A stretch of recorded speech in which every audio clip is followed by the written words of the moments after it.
इस विशेष वीडियो में हम कार्बोहाइड्रेट्स के एक प्रकार के बारे में विस्तार से जानेंगे जिन्हें पॉलीसैकेराइड्स कहा जाता है। तो जैसा कि नाम से ही स्पष्ट है, पॉलीसैकेराइड, इसमें हजारों मोनोसैकेराइड्स उपस्थित होंगे और इन हजारों मोनोसैकेराइड्स की श्रृंखला ग्लाइकोसिडिक बांड द्वारा जुड़ी होगी। यहां याद रखने वाली बात क्या है कि जब हम कार्बोहाइड्रेट्स के प्रकार की बात करते हैं तो हम तीन प्रकारों की बात करते हैं। मोनोसैकेराइड्स जिनमें एक ही अणु होता है, ओलिगोसैकेराइड्स जो छोटी श्रृंखलाएं होती हैं जिनमें 2 से 9 या 10 मोनोसैकेराइड्स होते हैं। लेकिन जब हम पॉलीसैकेराइड्स की बात करते हैं तो मोनोसैकेराइड्स की संख्या जो ग्लाइकोसिडिक बॉन्ड द्वारा जुड़ी होती है, हजारों में हो सकती है। अब पॉलीसैकेराइड्स के वर्गीकरण की ओर आते हैं। पहले तरीके में हम इसे मोनोमर के प्रकार के अनुसार वर्गीकृत कर सकते हैं, यानी मोनोमर एक जैसे हैं या मोनोमर अलग अलग हैं। अगर सभी मोनोमर या मोनोसैकेराइड्स एक जैसे हैं तो हम इसे होमोपॉलीसैकेराइड्स कहते हैं। तो starch, glycogen, inulin, cellulose, chitin ये सभी होमोपॉलीसैकेराइड्स के उदाहरण हैं। दूसरे को हेटेरोपॉलीसैकेराइड्स कहा जाता है। तो जैसा कि नाम से पता चलता है, इसमें विभिन्न प्रकार के मोनोसैकेराइड्स उपस्थित होंगे। पॉलीसैकेराइड्स को वर्गीकृत करने का दूसरा तरीका उनके कार्य के अनुसार है। हम इसे इस आधार पर वर्गीकृत कर सकते हैं कि इनका कार्य भंडारण है। हम इन्हें तब भी वर्गीकृत कर सकते हैं जब इनका कार्य संरचना बनाना हो। भंडारण के उदाहरण हैं स्टार्च और ग्लाइकोजन। संरचनात्मक पॉलीसैकेराइड्स के उदाहरण हैं सेल्यूलोज और काइटिन। इसके बाद हम पॉलीसैकेराइड्स के कुछ सामान्य गुणों को देखते हैं। जैसा कि हम प्रयोग में देखते हैं, पॉलीसैकेराइड्स एसिड इंसॉल्युबल पूल या पैलेट में उपस्थित होते हैं। ये मैक्रोमोलेक्यूल्स थे क्योंकि इनका आणविक भार 10,000 डाल्टन से अधिक था। ये मोनोसैकेराइड्स ग्लाइकोसिडिक बंध द्वारा जुड़े होते हैं। अब अगर हम पॉलीसैकेराइड की श्रृंखला को देखें, तो अगर यह विशेष श्रृंखला पॉलीसैकेराइड की है तो यह सिरा दायां सिरा है और यह सिरा बायां सिरा है। तो इस पॉलीसैकेराइड में बायां सिरा हमेशा रिड्यूसिंग सिरा होता है, तो दायां सिरा रिड्यूसिंग सिरा कहलाता है और बायां सिरा नॉन रिड्यूसिंग सिरा कहलाता है। हम इसे आर अक्षर से याद रख सकते हैं।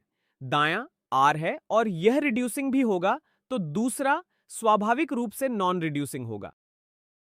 अब पॉलीसैकेराइड्स के कुछ छोटे विवरणों पर आते हैं।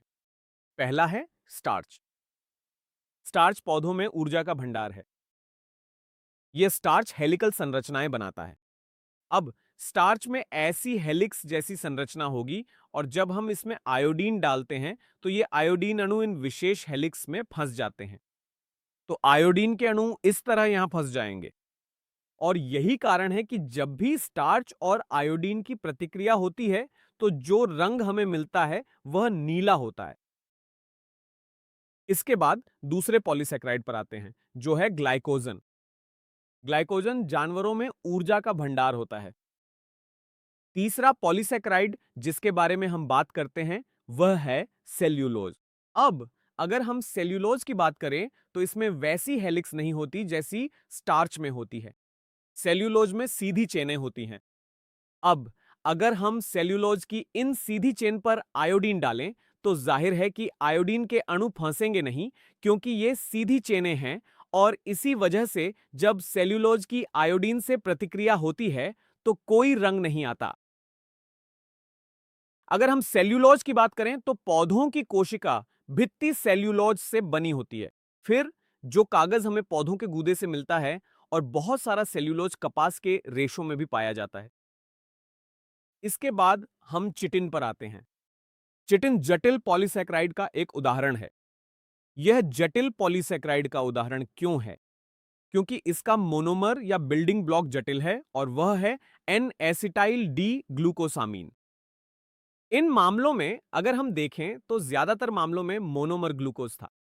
उदाहरण के लिए अगर हम स्टार्च की बात करें तो उसका मोनोमर ग्लूकोज था।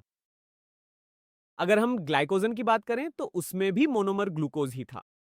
अगर हम सेल्यूलोज की बात करें तो उसमें भी मोनोमर ग्लूकोज ही था। चिटिन के मामले में इसका monomer N acetyl D glucosamine है। अब ये चिटिन कहां पाया जाता है? ये मुख्य रूप से दो जगहों पर पाया जाता है। आर्थ्रोपोड्स का एक्सोस्केलेटन चिटिन से बना होता है, साथ ही फंगल सेल वॉल भी चिटिन से बनी होती है। इन विभिन्न पॉलीसैकेराइड्स के साथ साथ एक और पॉलीसैकेराइड है जिसके बारे में हम बात कर सकते हैं, वह है इन्यूलिन। यहां ध्यान देने वाली बात यह है कि यह इन्यूलिन है, न कि इंसुलिन। इंसुलिन एक हार्मोन है और प्रोटीन का उदाहरण है। पॉलीसैकेराइड का उदाहरण इन्यूलिन है। अब यह इन्यूलिन भी कुछ पौधों में रिजर्व फूड के रूप में पाया जाता है और इसमें मोनोमर फ्रुक्टोज है। तो हमें यह याद रखना है कि अलग अलग पॉलीसैकेराइड्स में कौन कौन से मोनोमर उपस्थित होते हैं।